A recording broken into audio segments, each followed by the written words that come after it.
see what I'm saying? I'm make them see what I'm saying. First I want smoke, that is just pen. What up, baby? We back. Season 2. What's up, baby?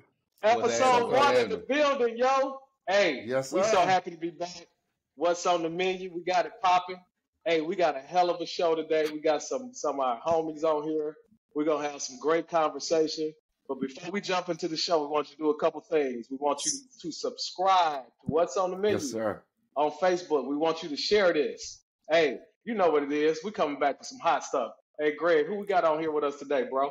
Yo, let me go and give a quick proper intro for the fellas on here. These are all my boys right here. So let me start off with my boy, E. Jones here. Eric Jones. What's up? Owner of Smoothie Kings. And when I say Smoothie Kings, I say plural. Smoothie Kings. Smoothie King. and my boy's retired colonel in the military. And what I call for my fellas, I'm going to get to all my fellas on here, they ain't but sideline quarterbacks. Some doggone Monday morning quarterbacks. Yes, sir. The best analyst, the best sideline analyst you want to see in the streets. I promise you, bro. Yes, they'll tell you everything wrong and everything right. And they ain't playing not a lick of ball. All right. And then next we got my boy Ralph Coleman in the house. He's Heritage Partners. Heritage Health Partners. He's a state-home healthcare company that works with Georgia pediatric programs.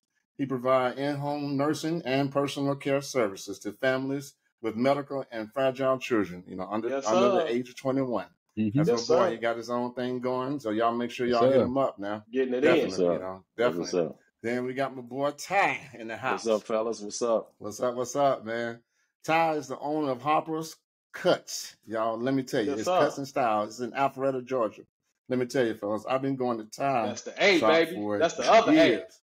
Yes, sir. That's the other A. Hey, Ty, can you handle this right here, bro? Can you handle something like this right here? I'm looking for somebody that can handle this dude right here, bro. Listen, bro. Can you do that for me? I'm looking now. If he can't get you, he got a gang of guys in there that's real good, and he even got his wife in there that does styling too, man. So trust me, bro. I've been going to Ty for a minute, man. Oh yeah, all I'm trying to figure out is what is G going to Ty to get done? That's what I'm saying. Listen. Look, when I grow my beard back, I'm gonna come mess with it. Hey, G.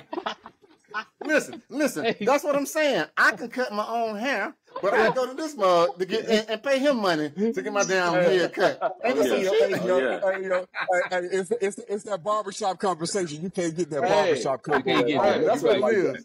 Oh no, yeah, real talk. Let me tell you, man. Let me tell you about Ty. Ty has 4 boys, man. To go to D1. He got a son, Tyrone, that's went to UNC Mizzou. He's coaching at Arkansas. And Ty, correct me if I'm wrong, he's coaching at Arkansas. Then we got his son, Tynell, which he was at Boise State, and he's currently playing for Michigan State. And then you got his son, Tajay, which is at James Madison. And then his nephew also, which is Tyron. I think I pronounced that right. Yeah, that's right. He was drafted in the NFL round 3 to Green Bay Packers. So listen, guys, when I'm in the shop, you see kids, you see parents, you see granddaddies, you see mom, you see everybody that's come up to Ty. Right. And my barbers tell me Ty would be humble. Ty tell you, he's helped over 100 or so high school students, in the recruiting process to go on and play college football. But listen, man, it's been way more than that. I can pretty much guarantee you that, man. I'm serious, man. So that brother, he's just being humble, man. But I'm telling you, man, that's all right, I've seen NFL players come in that mug talking to him. So trust me, he does what he does. That's what's cool. But anyway, fellas, today what we're gonna talk about is I want to have that laid back. You see, I got my black and mild. I got my drink. Well, you going? I got your cigars. You done dropped from a Davidoff down to a black and mild. You went black and mild. I'm thinking, I'm thinking AG. You know what? I'm gonna distinguish y'all. I got G and I got G3. Yeah. Okay. Hey, G3. Right. G3. I don't know what I need to understand where we going. He going to black and mild. So where are we going? Hey, man. Hey, you got some, you got some unique paper over there. Look like. Exactly. That's what I thought it was. Don't be careful now. Some crumbs up in this mug.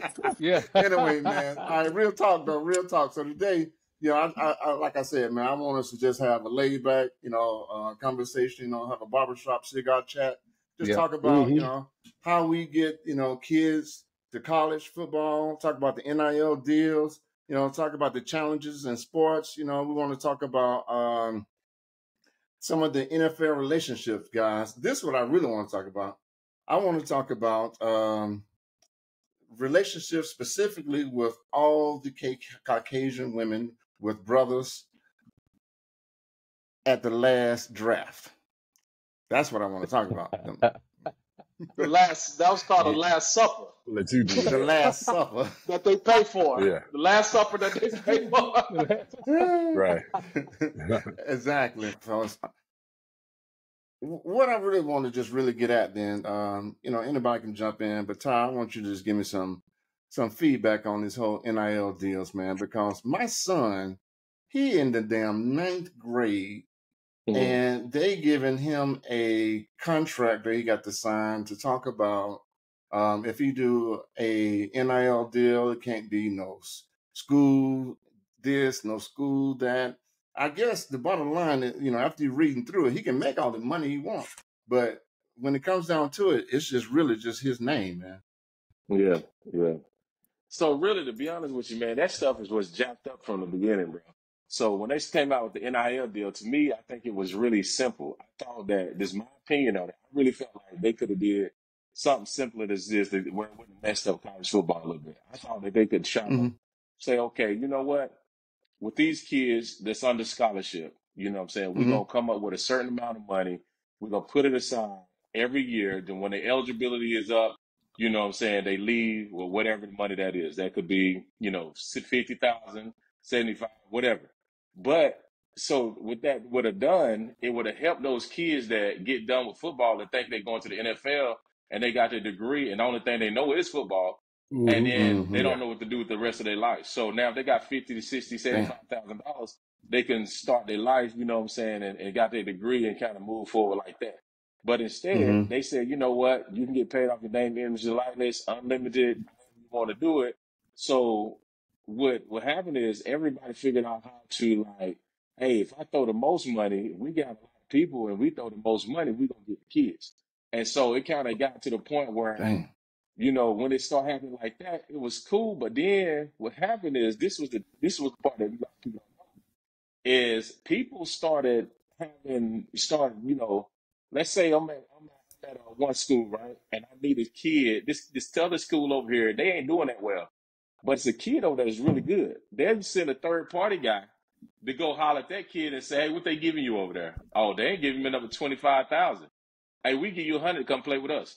What are you gonna do? Yeah. He's going to jump in that portal. He's going to jump in that portal. That's those collectives, though, right? The collectives are different from the NIL, right? You got the NIL, but then you got the collectives, right?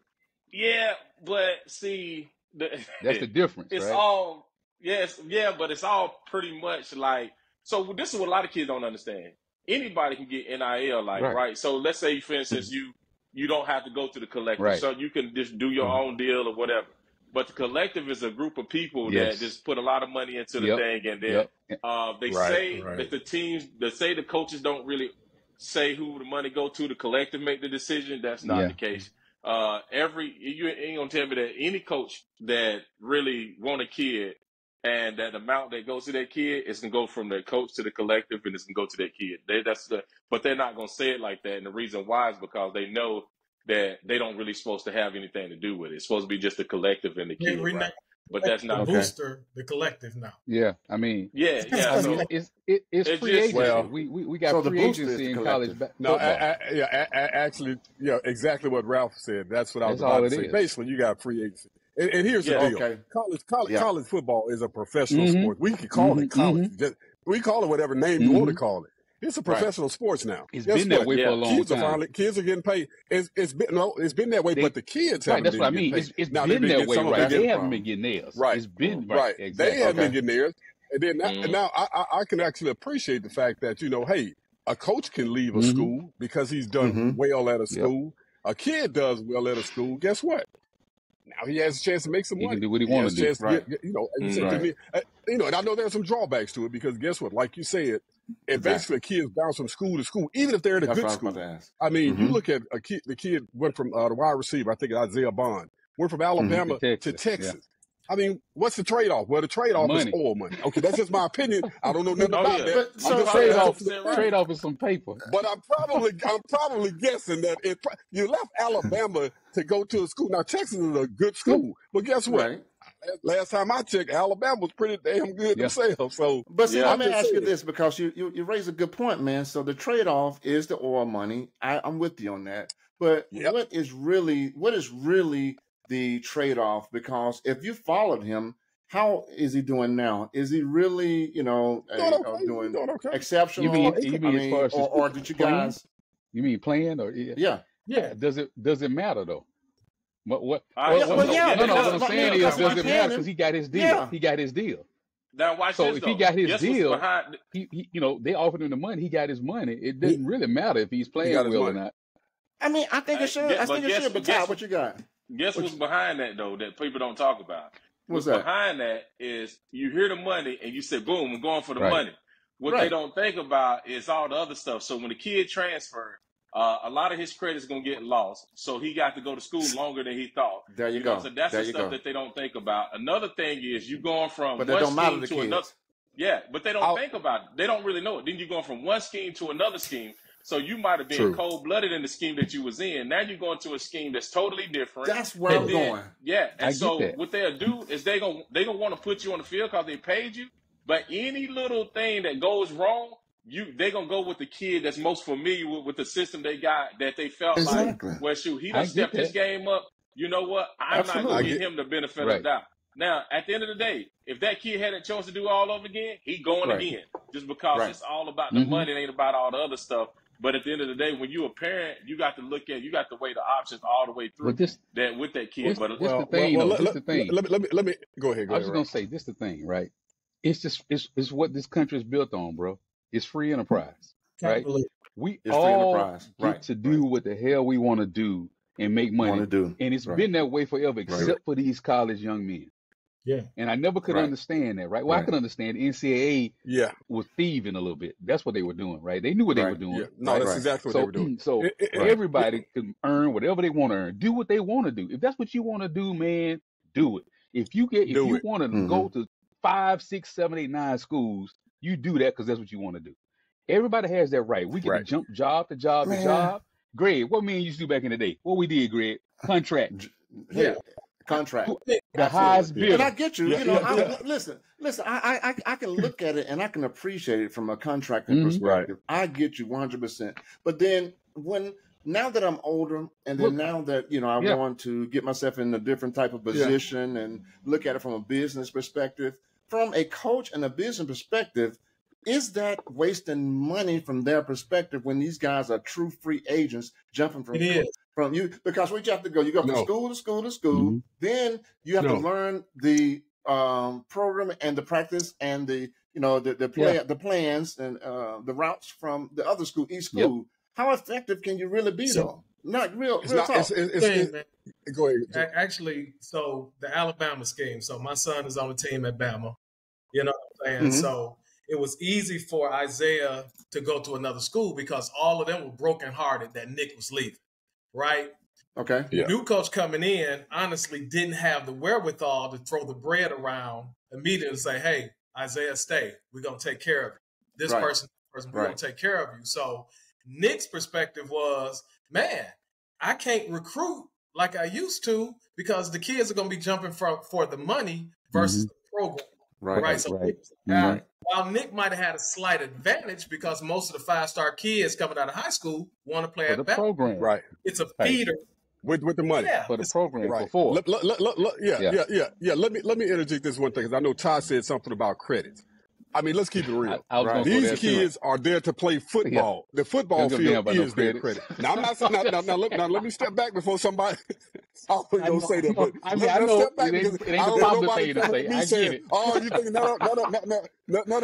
Them Negroes don't care.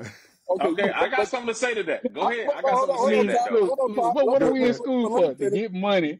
To get a degree to get money. I think Charles Barkley said something. Charles said something similar to that about, what he said about, he said, I'm not a lawyer, but I got a whole lot of lawyers working for me or something like that. People. He said, I don't have a degree. He said, I don't have mine. Right. I don't have it for anybody that got theirs. He said, I ain't got my degree, but I got plenty of people working for me that got them. Yeah. Right. So let me say this. Hold on. Let me finish it. Let me finish this point. Ty. So I'm saying that to say that, the window of opportunity for these young men is small, right? And when I say small, I mean, even when they go to the NFL, I don't know what the average NFL career is. You probably do. So even some of the so-called better players in college really don't last that long in the NFL. So the window to make that money as much as you can while you can is very small. And I'm going to say this last point on this. Even playing in college football, when you weren't getting paid, can you think about the player, I think is played for South Carolina. The guy name was Lattimore. I think Travis it was Lattimore. Travis Lattimore. That had the knee injury that blew up his knee. He probably could have went to the NFL. Marcus Lattimore. Guess what? If NIL money was available back then, he'd be set for the rest of his life. Pro throw for Alabama. Pro throw. He played pro throw, broke that ankle in that season. I think what y'all. I think the thing about it is, I just want to make it make sense, right? Okay. Right. First of all, when I talked about credits, right, most of the guys that really transferred got 1 or 2 years left. Yeah. Okay. Right. At the end of the day, they're not as dumb as we. I'm not even saying dumb. I got you though, but there you go. Might not be the right choice of words. We understand though. Yeah. Not the right choice of words. At the end of the day, they do think in the back of their head, if this thing ends, I got to leave with something. So that degree might not be the first thing, but they thinking about it. But the thing about it is, when you get that money and you think about this, and you in your last year, the season is over in December. You done. You ain't got to go to school no more. You have to. You would leave if you go for that money and your credits get jacked up. The season's over in December, so you would leave at the end of the season. You got a little bit of money, but you ain't got no degree, and you got to go to school a whole other semester to get that. Right. So a lot of people, I don't disagree with that. I agree with that. Think about this too. When it comes to the money, I guess we're looking at a certain amount of money, right? So if a kid goes somewhere and get $200,000, wherever he came from, unless it was a G5 school or something like that, he probably was getting 150 or 125. Yeah. You know what I'm saying? So he was getting money wherever he came from. Now, if his kid goes somewhere and he getting some money, and ain't too many kids can go somewhere that ain't getting nothing, and all of a sudden they get 250,000. You know what I'm saying? Right. So when I say that, you got to weigh the options. So when you're looking at the money, you got kids that say, okay, why would I leave this school to get from 100 and I go somewhere else and get 140? You know what I'm saying? But then you lose half his credits and your semester and all that. So a lot of those kids get jammed up on stuff like that. It don't be no crazy difference. Now, if my kid gonna leave somewhere and he gets 0 and he gonna get 250, we can finish up the other semester later on. You know what I'm saying? So a lot later on. Yeah, but it usually ain't the case. A lot of these kids have somebody to rescue too, right? So it's right. That has a family that's stable. I would say maybe like where we come. My son don't have to rescue us. I say graduate from Alabama, play football as long as you can, but you ain't got to rescue me from nothing. So money has a different perspective to some families, right? So that's exactly right. I'm running this ball for my mama, my grandmama, my uncles, cousins, my brothers and sisters. So it takes a little bit of levity to think about George. To piggyback on that, George. Think about even before the NIL stuff, right? That's why kids jumped early, right? There's a difference between a kid that stayed 4 years, i.e., a Grant Hill, or a Christian Leitner, or in football when you had these guys that come from families that have money. Generally, they played the entire 4 years, right? The guys that didn't have money had to jump ship because they had a lot of things to think about. Mama, everybody, we broke, we ain't got no money, and they just had to take that money. It is what it is, So, it's the same difference. Like you said, your son can just play and worry about playing, right? Because you good, so you ain't got to worry about that. And you can't really say you don't want to marginalize that amount because you say, well, 40. it's just $40,000 more. Well, guess what? $40,000 for everybody ain't the same. It ain't the same thing. $40,000 to one person ain't the same as $40,000 to another person. Right. So even the numbers matter. I mean, somebody getting an extra $30,000, $40,000, that could be a big deal. Yeah. You know what I'm saying? But at the end of the day, you got to roll that dice, because if you go get, you already getting 100,000, and then you go try to go get the 140, and shoot, at the end of the December, you ain't got no degree, you ain't got nothing. And if the case is what we saying it is, that 100,000 probably gone too. Yeah. You know what I'm saying? Because you don't help some people out. So now you gonna leave the game, pay some bills. You ain't got no money left and no degree. We want these kids to focus on degree, but it's all a game. It's all a gamble. Said earlier, the reality of it is, though, most of the guys playing, not all, most of the guys are playing football. They're not there for a degree. Let's be honest. They're there to try to get to the league.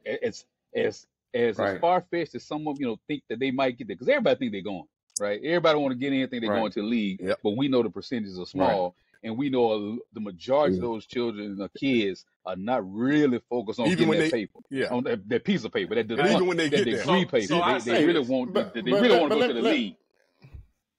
Right. Let me say this, because I made myself a note. I made a note here. You guys were hitting on the NFL. So as far as some of these guys doing the NIL deal, and then they'll go to the NFL. Let me say this, man. From the NFL perspective, as far as money perspective, there's only a few guys on each team that's really pulling and making bank, man. Because let's just take a breakdown of like even the Atlanta Falcons. You got that damn quarterback, Kirk Cousins, for a 4-year deal, $180 million, and his contract was guaranteed $100 million. How much of a guarantee?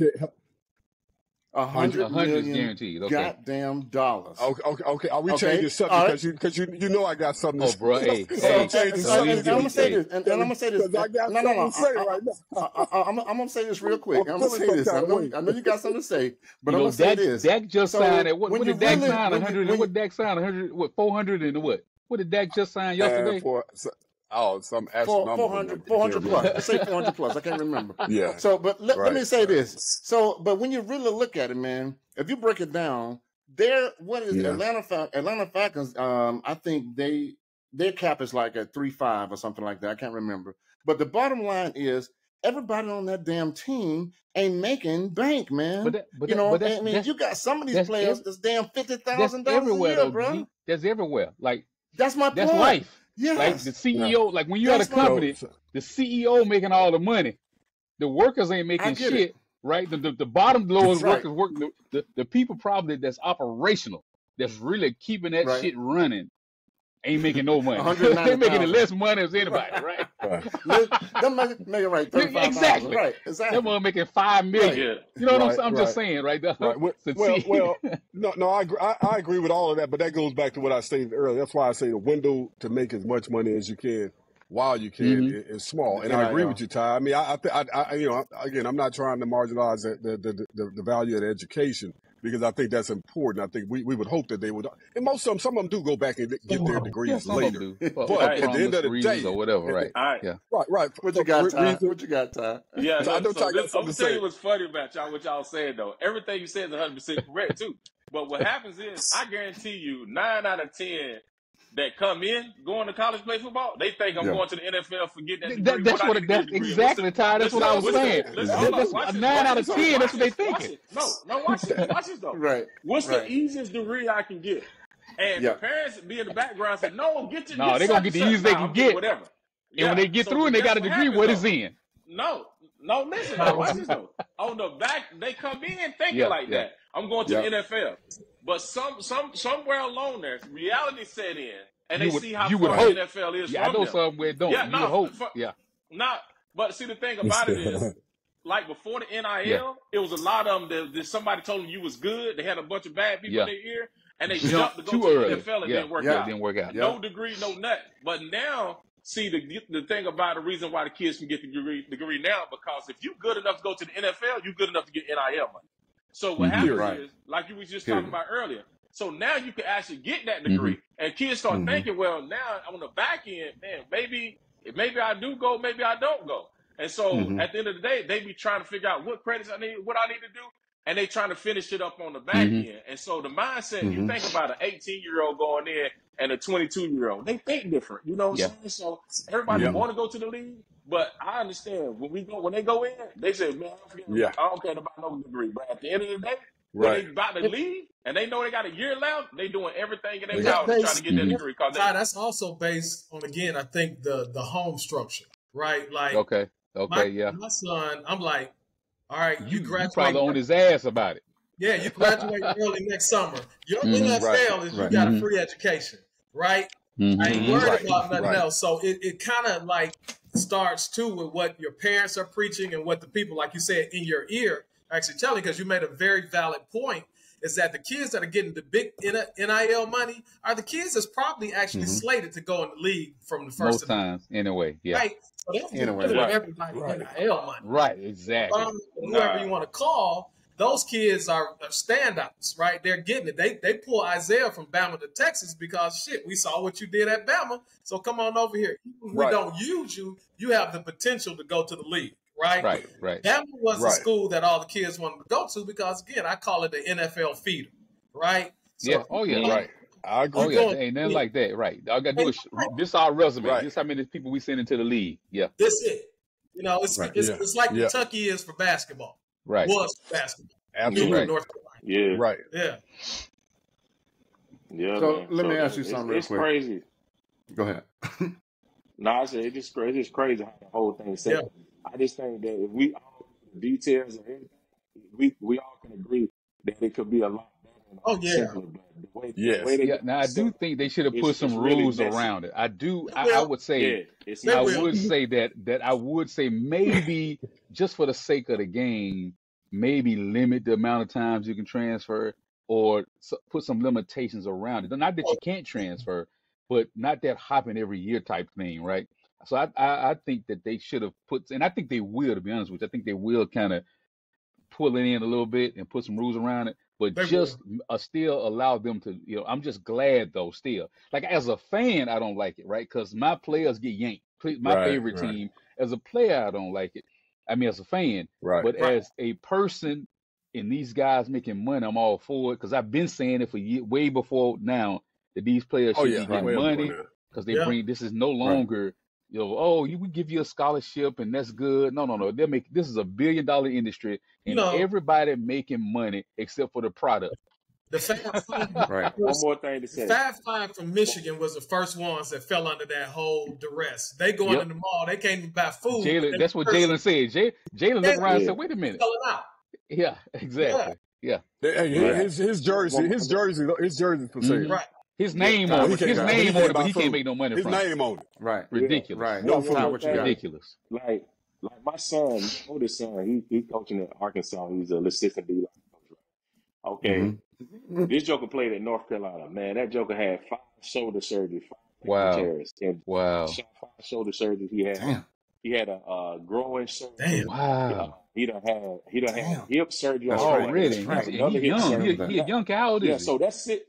Yeah, he 26. Yeah, young cat. So young cat. Like 25, so he now he got to get another hip surgery, and then he had like a procedure done with a PRP with his hamstring. So all of these surgeries, and he walked around.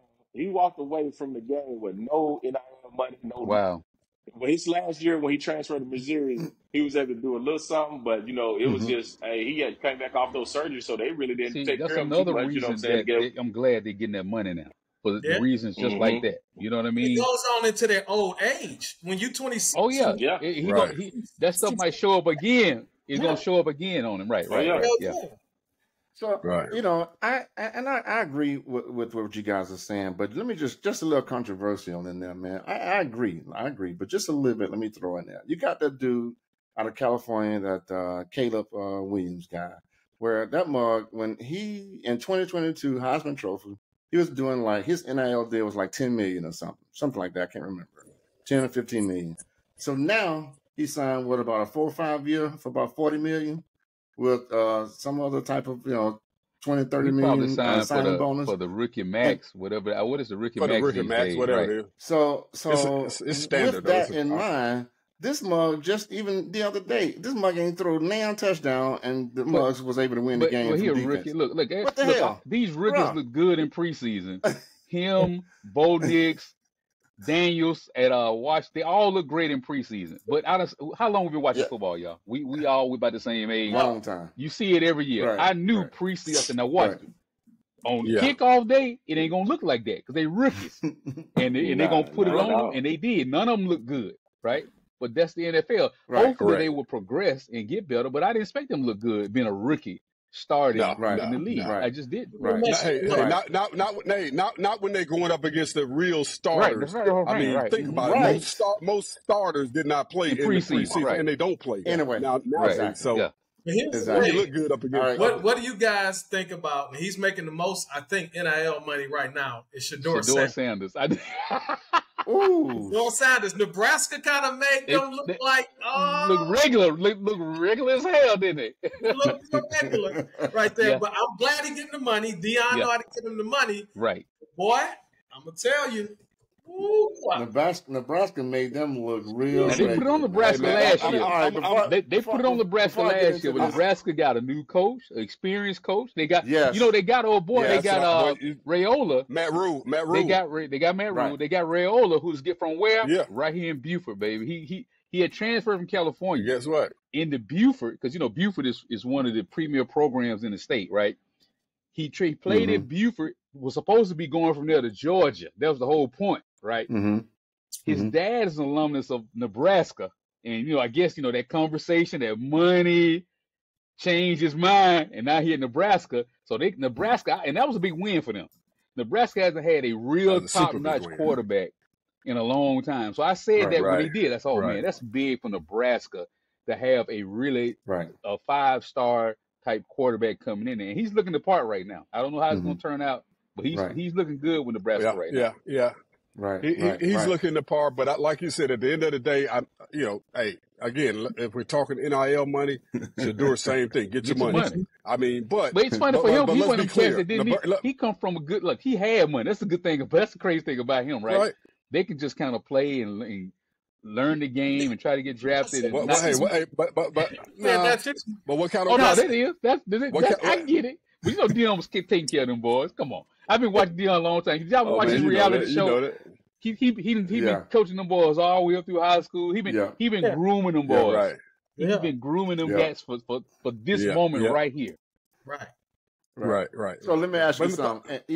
I'm gonna let you. I'm gonna hit you with this, I'm gonna hit you with the. I'm gonna let you. have your fun on the Falcons with Cousins and I'm But before but what I'm gonna do though is I'm gonna hit you with that, and then Ty, what I want is I want us to have a real good conversation about the NFL's relationships, specifically the Last Supper. I'm gonna let y'all handle that. But E. Jones, let's talk about your boy real quick, man. Man, you know what, my boy? Let's put it this way. I'm trying to think of a best way. The best thing I can say is, I remember a team out of St. Louis called the Greatest Show on Turf. Well, guess what? That's what I thought I was going to the Georgia Dome. I'm sorry, the Mercedes-Benz Stadium yesterday to see. Oh my God! I'm still waiting. I'm still waiting. I think me and about, I would say about 60. It was 72,000 fans there. Probably about 12,000 of them had Pittsburgh stuff on. But anyway, I'm still waiting. Then about. I'm giving them. Hey man, don't make my team look bad. I said, it was a new year, same thing that I saw. Same old shit. I was like, damn. The more things change, the more they stay the same. Everybody said Dallas was gonna be shit. Dallas came out and beat the hell out of Cleveland. We came out supposed to be the shit, and we looked terrible. Right. The Falcons look terrible. But let me say this, because hey, just to be more specific about, I know we can talk about him all day. I don't even want to say his name right now, but I'm gonna say this. I remember the play that I remember so many plays last year, and everybody that watched the Falcons know, where the quarterback cost us the game. Oh, my God. I mean, himself, by putting the ball in between the numbers of the other team's defensive players. Now, if you watch that game yesterday, those interceptions, those were not interceptions where the ball was close to somebody. I'm like, dude, it's two But you know players what, right though, there. I'm going to give him a little sympathy because that line was in his face, though, the whole damn game. The line was in his face, $100 million. $100 million. The line was in his face. And the problem I got with the Falcons is that you have an immobile quarterback. So you need to protect his ass. He ain't going to run. He ain't going to roll out. Hold on. Let me finish my point. Let me finish my point. $100 million. Hold on. Because I want you to visualize what I'm saying. Okay, now, just because most of us are Falcons fans. Remember last year when Mariota would get the ball. Okay, you know what? You really about to be blanked off the screen. But that's a different story. That's a different story. Oh, damn. I hate the Cowboys. That's okay. He Detroit, so we don't care about him either. The Cowboys do what they do. The Cowboys doing what they do. They're going to look good for about the third or three-fourths of the year. And they're going to fade at the end like they always do. And the Cowboy fans will be saying, I got a soft spot. We're going to the Super Bowl. But let me say, so hiking the ball, fumbling, while we thinking about to score a touchdown. That's so last year. Yeah. You follow what I'm saying? Know, man. So I'm just saying, it just reminded me. I was so frustrated. Last year. I'm like, man, did we change coaching staff? Quarterbacks? I was like, are you kidding me? Look, this is so. It's so reminiscent of last year. The way it's almost. It really was. Yeah. I will say that coach for Pittsburgh got left the Falcons. What's his name? But this last, it's the first game. I know. But you know what, Tyler? I think we will get better. I know we talking shit, but I really do think we're going to get better. Oh no, bro! I'll be at every single game, including by 4 or 5 away games. Let me say this though: the thing that bothered me the most. They kept putting him in either the shotgun or the pistol, and they talked about it at length. Well, that's not what he's used to. You know what though, And guess what? Guess what you said, Ralph? Guess what? My man had his ears put back. What's the guy to Pittsburgh? That defensive lineman. Yeah. I know. He was seeing the whole field. We became so the offense was so. I get it. They had him in the shotgun though, and the reason is to believe. Think about it. He's coming off an Achilles tear. And I think the whole point of putting him in the pistol is so he don't have to go back. Is to give him an advantage. Well, because that's not what he plays. He's always been a quarterback under center. But he's a 37-year-old with a repair with a healing Achilles. Right. So they trying to give him time. Right. That's what it's for. And hell, they weren't working. No. I ain't about trying to give him no time. But he ain't gonna be able to. He's not gonna be able to backpedal though. If you're not ready, move. He's not gonna be able to backpedal. What they don't want to do, but what they don't want to do is cause controversy. They didn't want. Now, Grant, I'm saying, hey. Michael might have got in there and jacked it all up too. $100 million. He should know how to play. Hey, to be honest, didn't nobody look good this weekend? College football, Bama struggled with South Florida. Bama struggle, man. Notre Dame lost. Yeah. Going on with football right now. Who was that had to come back to win? Somebody was down. Who's that was down? A top 25 team. Auburn got their ass kicked. Auburn got their ass whooped. I was happy. Auburn looked terrible. Look, you talking about this? Auburn looked terrible. Sorry, Auburn looked awful, bro. Auburn looked terrible. Awful. Auburn looked like, oh my God, I don't know what happened. They need to put some NIL money down there. Something ain't right. I think they must be doing the same thing Dabo doing down there with Clemson. Ain't pulling in no free agents. That shit is funny, bro. Yeah. No free agents. Dabo, they're gonna run Dabo out of Clemson in a minute. Oh, I'm not gonna take any free agents. Okay, Dabo. Keep on not taking that. Now they look good this week, but they played an inferior opponent. Clemson did. But let's see how that all it's a new world, and what you just said. Let's see how that fell for Dabo. We're gonna see how that play out. We definitely gonna see how that play out. All right, cool. Let's go ahead. Let's go ahead. Keep it moving here. Keep it moving because we got that game to come on tonight. So we just gonna go ahead. Keep it moving. So here's what I want to touch, guys. And it's going to be real controversial. We call it the Last Supper. No, I'm going to sit it out. We call it the Last Supper, as George so eloquently deemed it. Why in the hell? Well, I want to talk about the NFL relationships, specifically the Caucasian women with the brothers at the draft, the last supper. So let's get into that a little bit. I mean, is that a good thing? Draft. I mean, because let me just be honest, guys. Let me just go and give you my 2 cents. Okay. And I said this before, and I'm gonna say it one more time. I'm gonna tell you this real talk, man. It is no way in hell that any of them girls are daughters of anybody that has power. It is no way that those girls that are dating these guys that are in the athletic realm from a sports perspective, your baseball, football, all this basketball, all them chicks that were there, their daddy is not in position of power. I can tell you that now. And the reason why I say that, you ain't gonna see no senator's daughter there, no congressman, no House of Congress. Can't say anybody that already got money. Right. You ain't gonna see that. I'm telling you that right now, because their daddy got power, and what rules is money and power. When you, typically it's power and money. Wait a minute. Hey, it didn't rule Bill Gates' daughter. It doesn't matter. Bill Gates' daughter is a free spirit. Bill Gates' daughter. Bill Gates got, like what Chris Rock say. If Bill Gates had Oprah for money, he'd kill himself. And she was $2 billion. Here's the other side of what you're saying. So I'm always philosophizing some shit, right? That generation, I think there's Z. That generation, they're more culturally diverse than any other generation. Our kids go to school with diverse kids, so it ain't nothing wrong, yo. Correct. Little man might come home from high school because we all know where all our kids go to school. Yeah. I'm just saying. So I know you can't be surprised, right?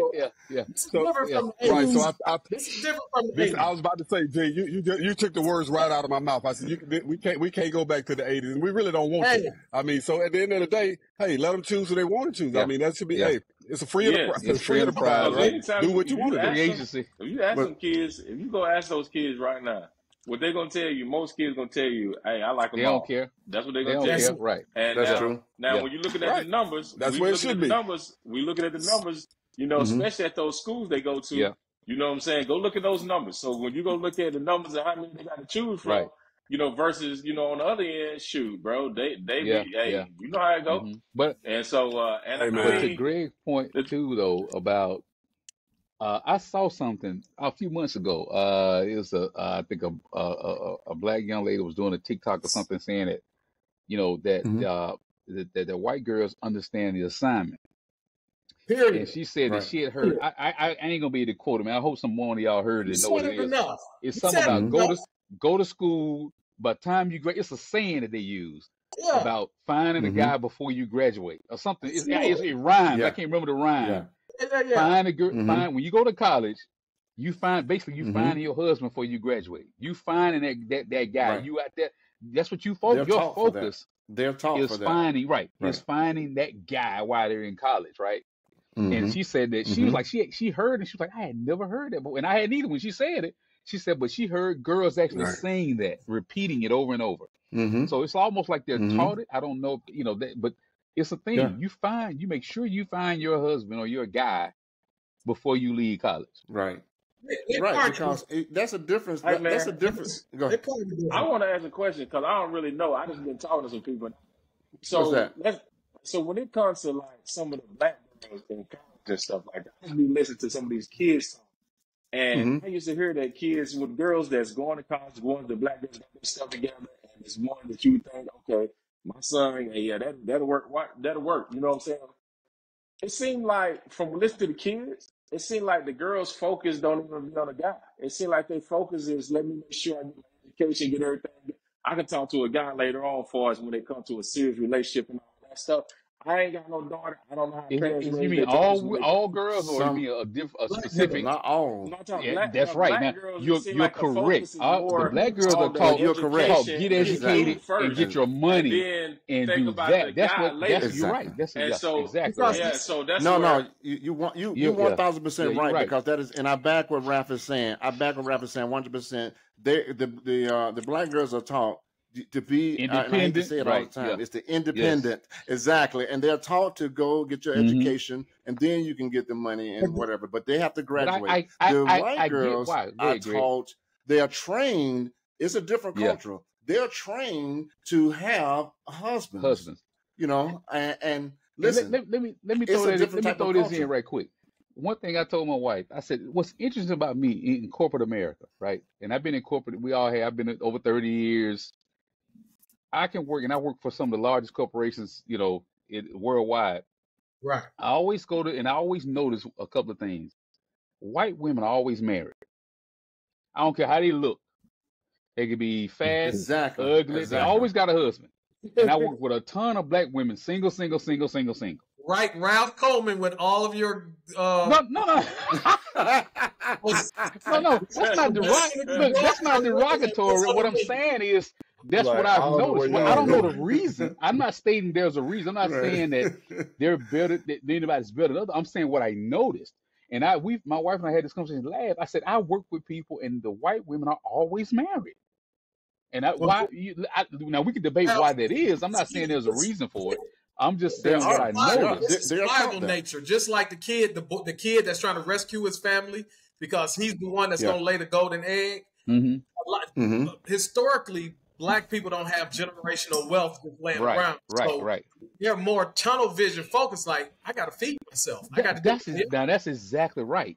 Which causes, even at college level, that the brothers, the athletes or whatever, are more inclined to be partying, hanging out with the other races because they don't have as much as of a parameter or border up about getting down and having fun. So while the sisters like, get out my face, they like, hey, want to party now? You know what I'm saying? The sisters are taught that partly because, think about it, man. Black women have always been, just to be honest, shitted on, right?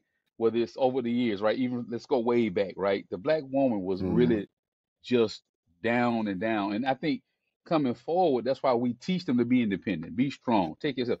Look, my daughter right now is going through a divorce some years ago, and she came back, and I teach her a lot of things. I said, look, I'm gonna show you how to do this because you need to know how. She said, hey, Dad, I need air in my tire. Let me show you how to put air in your tire. Let me show you how to. You need to be in now because I'm teaching independence because I don't know what's going to happen. You can't. We teach in our culture to really not have to depend on a man. That's what we teach in our youngers as they come in. Based on the numbers game, Ralph. It just if you do the numbers right.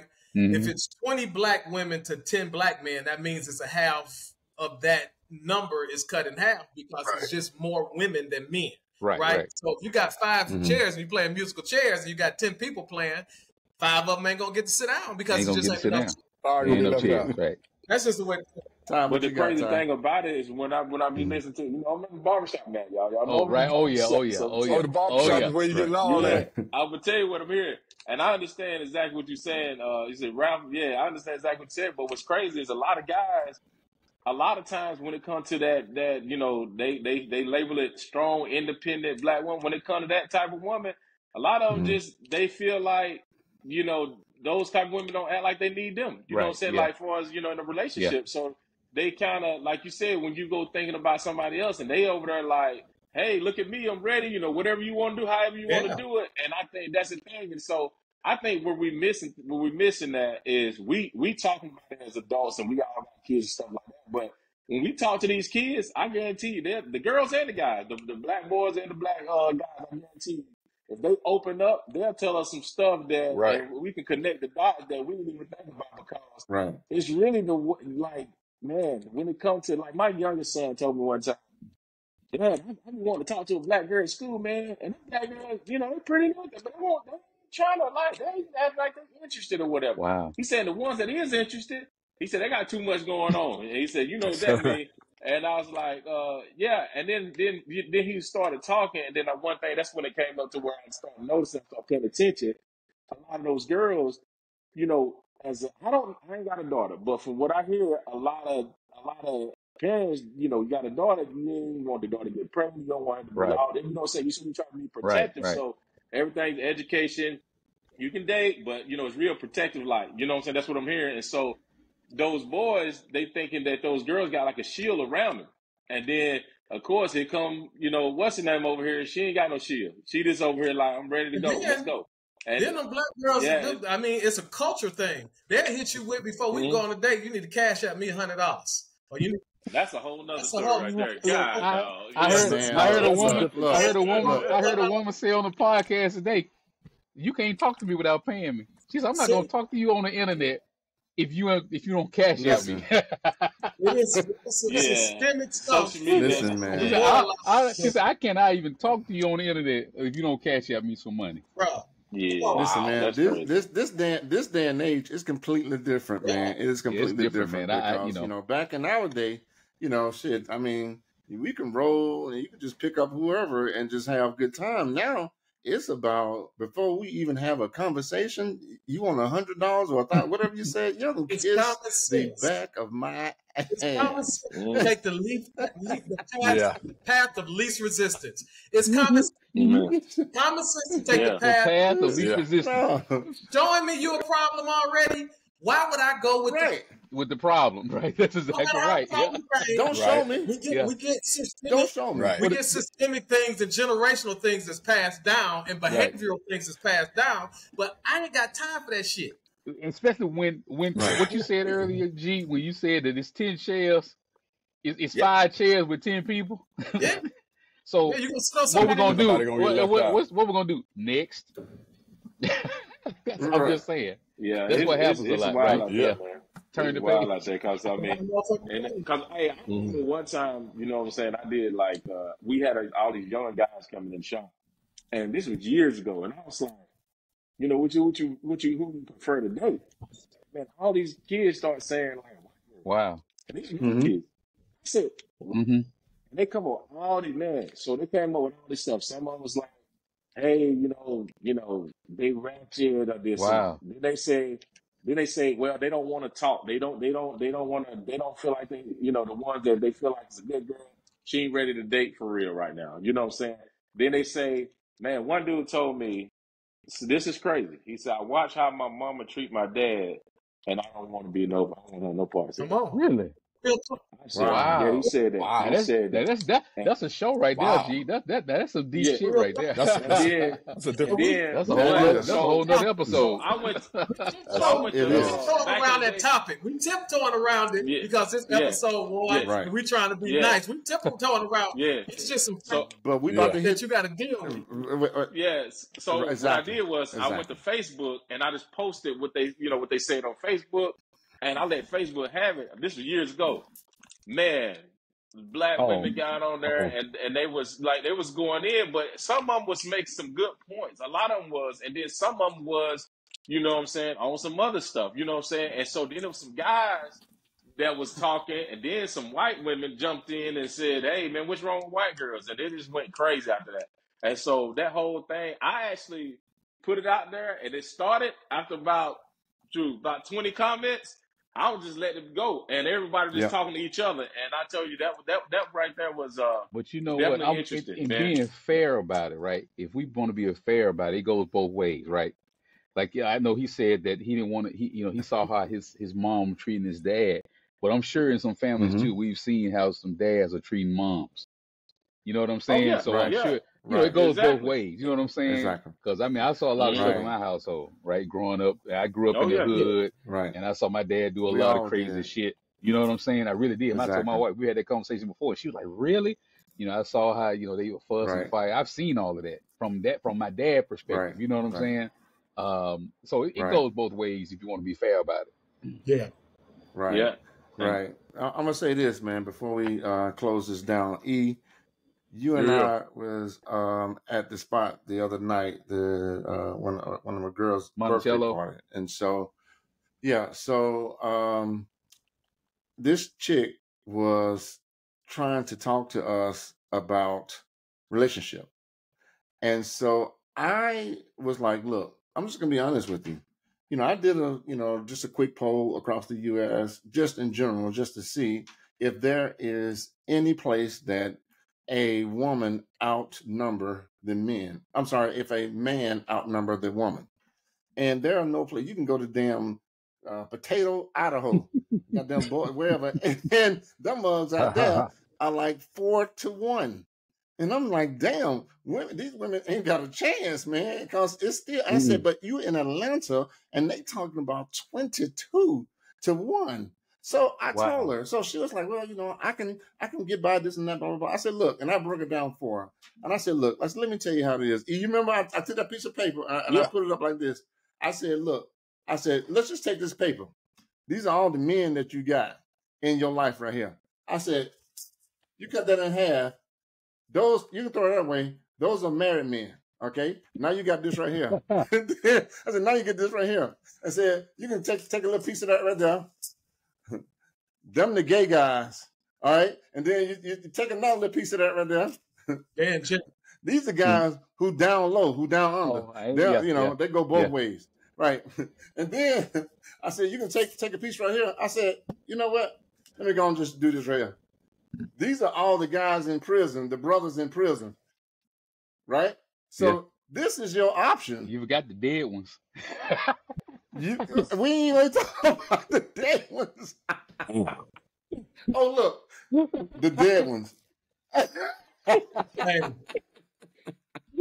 So my point, though, is, my point, man, is I know it's hard out there, but my whole thing is, man, the bottom line is I think that it's the approach that some of the women need to have because, it's like you guys have just touched on all night tonight. It's about damn, give me the money aspect when we need to go back to the old school. Everybody need a re-socialization type of class like, before COVID, man. I think that's what needs to happen. We need a socialization class, because, just stuff has happened. It's just too much instant gratification. But anyway, guys, what other questions y'all got for us before we close this shot down? Well, I say one more thing. That it's a lot of young guys, even older guys, man. Men look at women, and we think of a whole lot of stuff. Why we might not open our mouth and say nothing, but we think of a lot of stuff based off how they act and what they saying, how they moving, and all that stuff. Categorize. A lot of times, and a lot of times, they think that the things they doing, the way they act and all that, and that's what the man want. And when a man tell you, say that you could be, you can tell your sister, say, hey, listen, I'm telling you right now, that ain't what men want. And she'll tell you, yeah, it is. And you the man. You know what I'm saying? And I'm like, you can't tell me what I want. I'm piggybacking. You basically was saying what I was going to say, but I was going to take it a step further and say, I can sit back on social media and watch what a woman posts, and they be rare and this and negative, this, that, and the other. I say they don't even know men are sitting back watching and reading out their disposition, what they post, and saying, I thought you were cute, but I wouldn't talk to you because your posts indicate what your heart is. Right. All right, now, and so what the crazy part about this, is the part they don't think about. But when you flashing yourself and you putting all that titties and butt and all that stuff in the camera and all that, then when that dude said, well, shoot, I do think I want to go, sample, then you thinking that he want to marry you or something. And I'm like, nah, he don't. He just want to go ahead and get action, and then he out. And you be wondering what happened. And I'm like, bro, they do it for the attention and for the likes, but you did it to yourself by showing all this stuff. What you thought he was gonna do? All right, we're going into another story. We were talking about football. We gotta cut it. Going into another story. We gotta cut it. Yep. Hey, look, guys. I really appreciate you guys coming on for show. Definitely appreciate you taking the time, man. This was real deal. We wanted to kick this off from the whole football aspect, the whole start of the football, and we wanted to make sure we do it right. We wanted to bring the brothers together and have some cigars, beers, and just good old-fashioned conversation, man. So, again, fellas, I really appreciate it, man. Hey, man. Appreciate everything. Bro. Thank you, guys. I really appreciate you guys definitely coming. Look, we got to get out because Eric is blending in with the background. Right. Hey, his internet was already, when he first came on, he was already blurry looking. That's an inside joke. Eric house so damn big, he internet don't even get around the goddamn house. Right. Hey, before we go, man, we want to shout out, send a rest in peace to James Earl Jones. Yeah, I just saw that. He's a legend. Legend. Did, man. But hey, y'all the first ones on episode 2, man. We appreciate y'all for coming. Hey, baby, this been What's on the Menu. Share this. Like it. We out of here. Peace.